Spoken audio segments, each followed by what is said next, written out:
종합토론은 오상균 대구기계부품연구원 소재부품연구본부장님께서 좌장으로 진행해 주시겠습니다.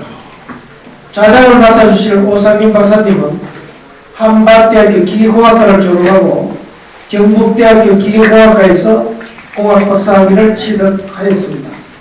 대구 광역시 정책기획 PM 소재부품융합 얼라이언스 기술위원과 함께 현재는 대구기계부품연구원 수석연구원으로 있습니다. 예, 그럼 부탁하겠습니다.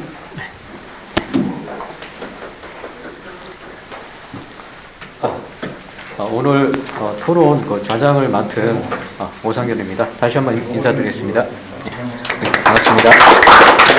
우선 오늘 토론 패널을 맡아주실 두 분 패널 분을 소개를 한번 드리겠습니다.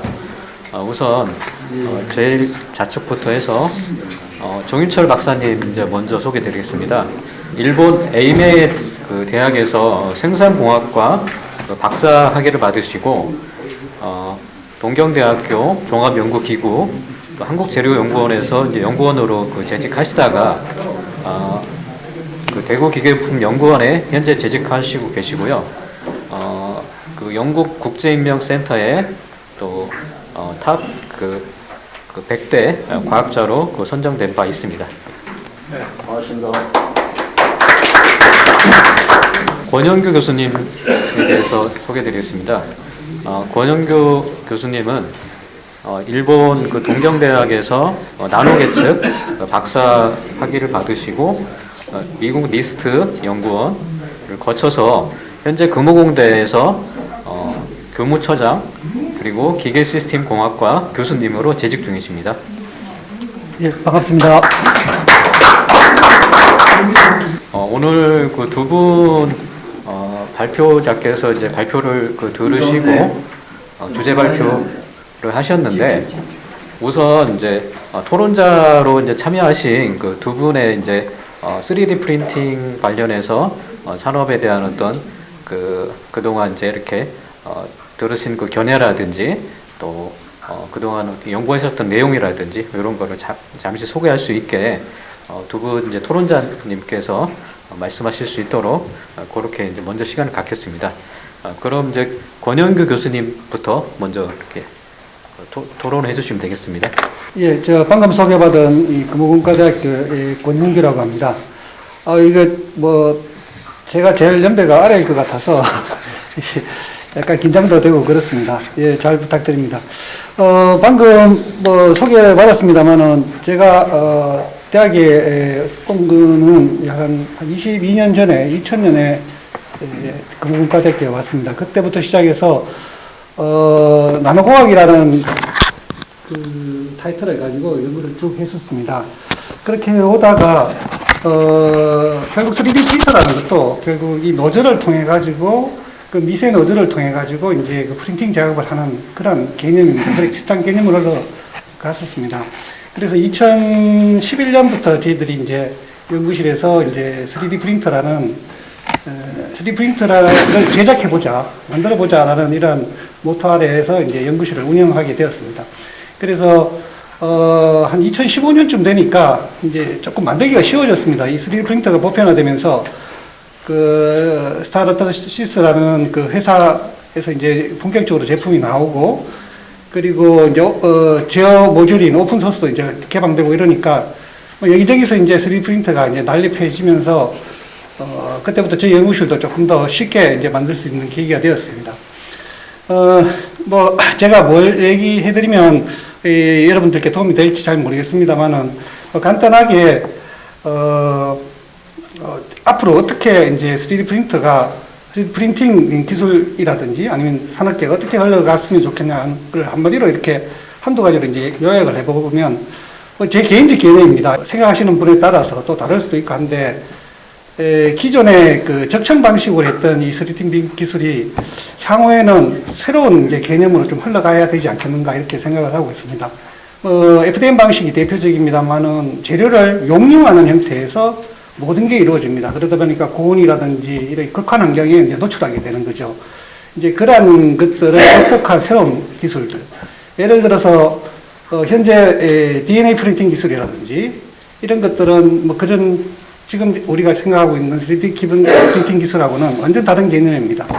여기서 뭐 설명드리기가 좀 그렇습니다만은 그러한 새로운 개념의 이제 뭐 프린팅 기술이 우리 조금 전에 안동길 박사님도 설명했습니다만은 우리가 금속 프린팅이라든지 아니면 뭐 건축에 사용된 그런 쪽에서도 이제 접목되어져야 되지 않겠는가 하는 게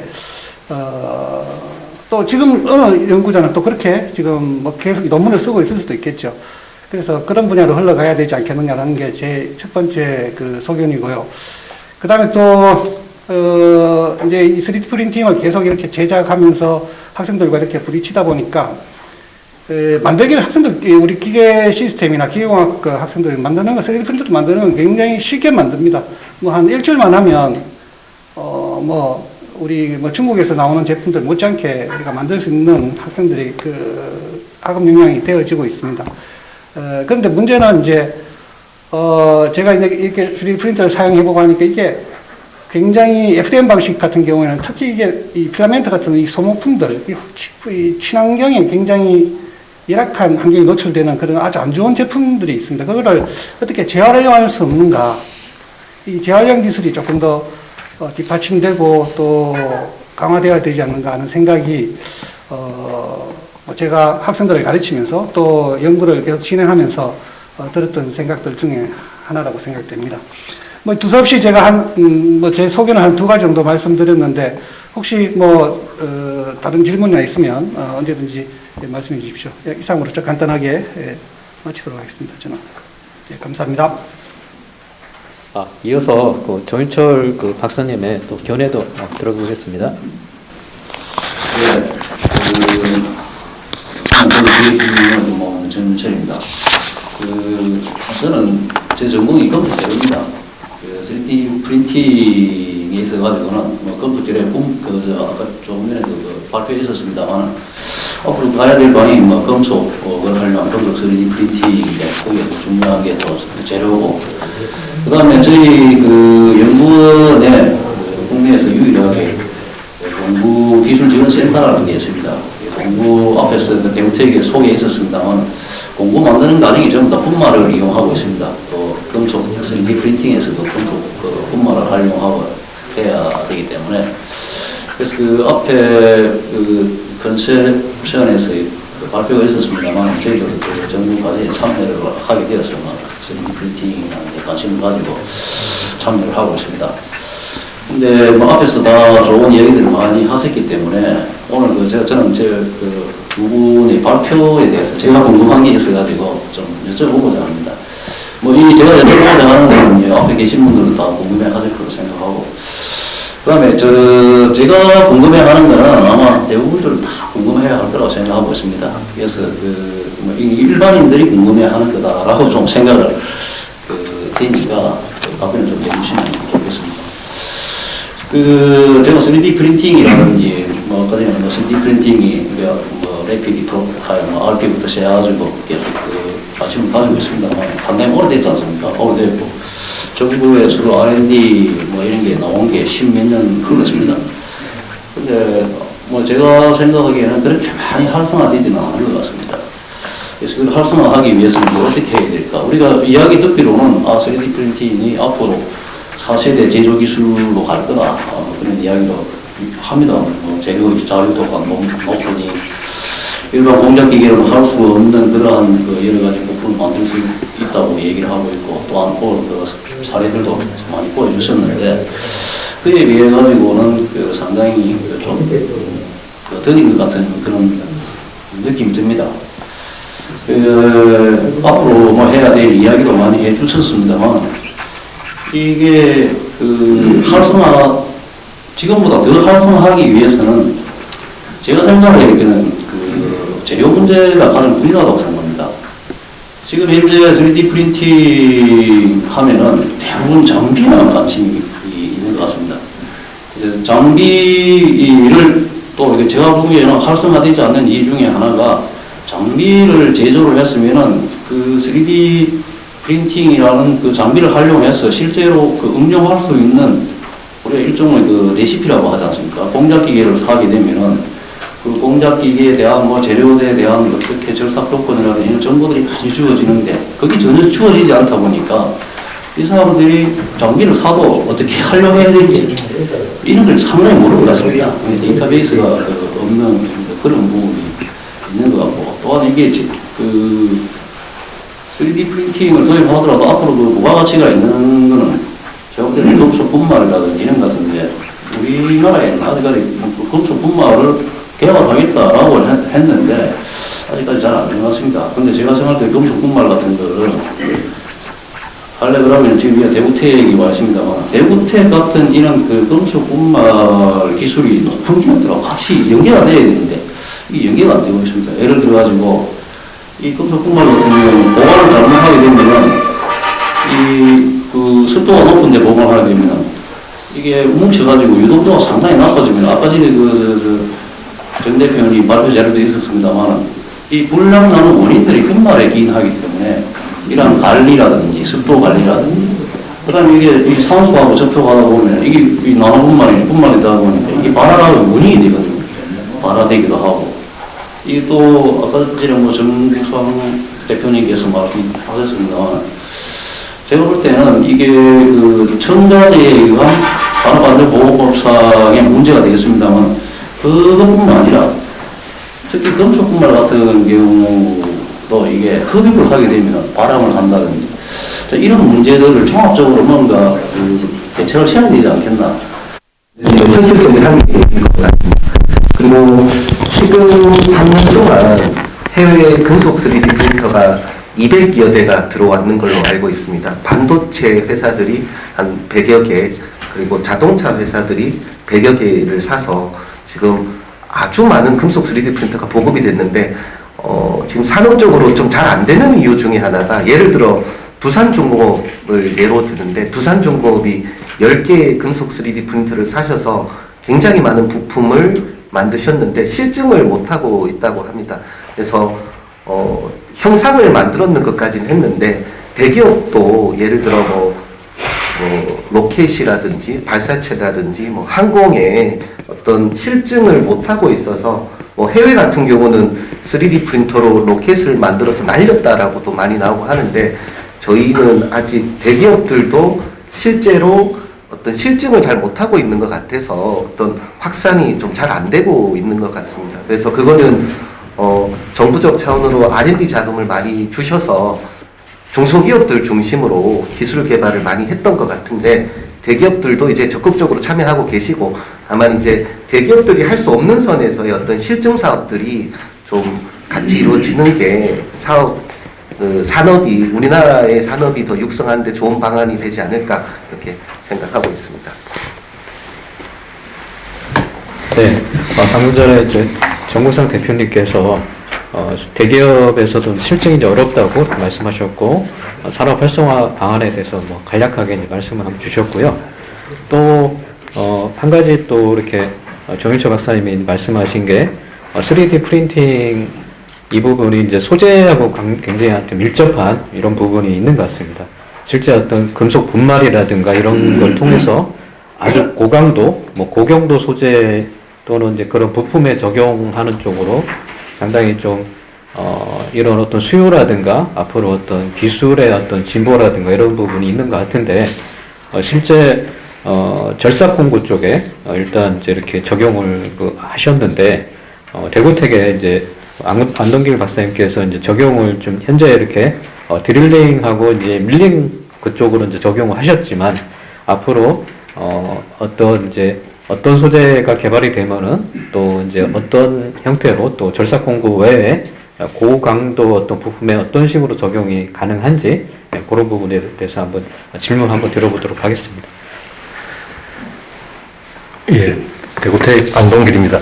오늘 제가 소개드린 내용 얼마나 이해되시는지 모르겠습니다만 저희들 절삭 공구하는 시장 자체가 크고 또 소모품이기 때문에 계속 그 고객들이 반복해서 사용해야 되는 제품입니다. 그래서 절삭 공구는 말씀드렸다시피 최근 이슈가 이 고성능이라는 게 생산성을 올리는 공구가 돼야 됩니다. 그러니까 공구는 마모가 쪄가지고 공구 수명을 올리고 가공을 많이 할 수 있는 그런 공구 쪽인데, 그러다 보니까 결국은 소재를 개발하거나 또는 코팅을 개발하거나 또 형상을 개발해야 되는데, 소재하고 코팅은 지금까지 계속 개발해 와서 의 보면은 제가 느끼기에는 좀 한계점에 왔나 생각도 듭니다만, 그래서 그 한계점에 온 것을 극복할 수 있는 게 형상 쪽으로 획기적인 개발인데, 그게 이제 3D 프린팅 기술이 접목이 되다 보니까 형상적으로 과거에는 설계하더라도 이렇게 제조를 할 수 없었던 게 3D 프린팅으로 가능해졌습니다. 그래서 적용을 하게 되어 있는데, 공구 쪽은 제가 소개드린 홀더라든지 카타라든지 그런 쪽이 상용화가 이미 시작을 했고, 그 다음 단계로는 최종적으로는 초경 공구 자체를 3D 프린팅으로 할 수 없냐라는 게 이제 저희들 최종 목표입니다.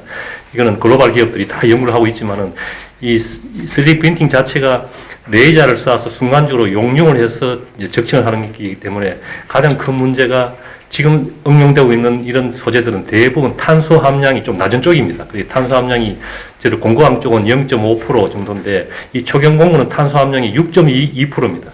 탄소 함량이 워낙 높다 보니까, 그리고 고융점이다 보니까 용융도 힘들고, 녹히더라도 에너지가 높은 레이저를 쏴서 녹히더라도 이 탄소가 날아가 버립니다. 이 탄소 컨트롤이 잘 안 되기 때문에 또 기술적으로 또 어렵습니다. 그래서 그렇지만은 불가능한 건 아니기 때문에 기초 연구도 계속하고 있기 위해서 앞으로 좀 시간이 더 흐르면은 이 초경 공구마저, 이 복잡한 형상의 초경 공구마저 3D 프린팅 기술이 접목이 되면 이것도 하나 획기적인 그런 공구 개발이 되지 않겠나 해서 지금 연구를 많이 하고 있습니다.